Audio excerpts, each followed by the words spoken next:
पालघर जिल्ह्याला मध्यरात्रीपासून पावसाने झोडपले आहे.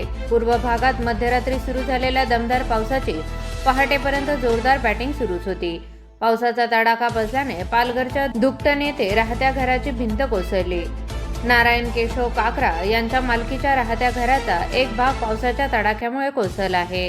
दुर्घटनेमुळे अन्नधान्य, कपडे आणि घरातील सर्व साहित्याचे नुकसान झाले असून सुदैवाने घरातून सगळ्यांनी पळ काढण्याने मोठी दुर्घटना टळली. तातडीने पंचनामा करून नुकसान भरपाई देण्याची घर मालकांची मागणी आहे. रात्री बराच पाणी पडलं, आमच्या घरात कसं पडला ना. आजोबा कितीच्या टाइमात झाला या?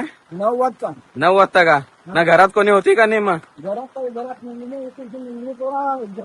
ना ना त्या भाताचं पण नुकसान झालं असेल ना पुरं? लक्षण झाला.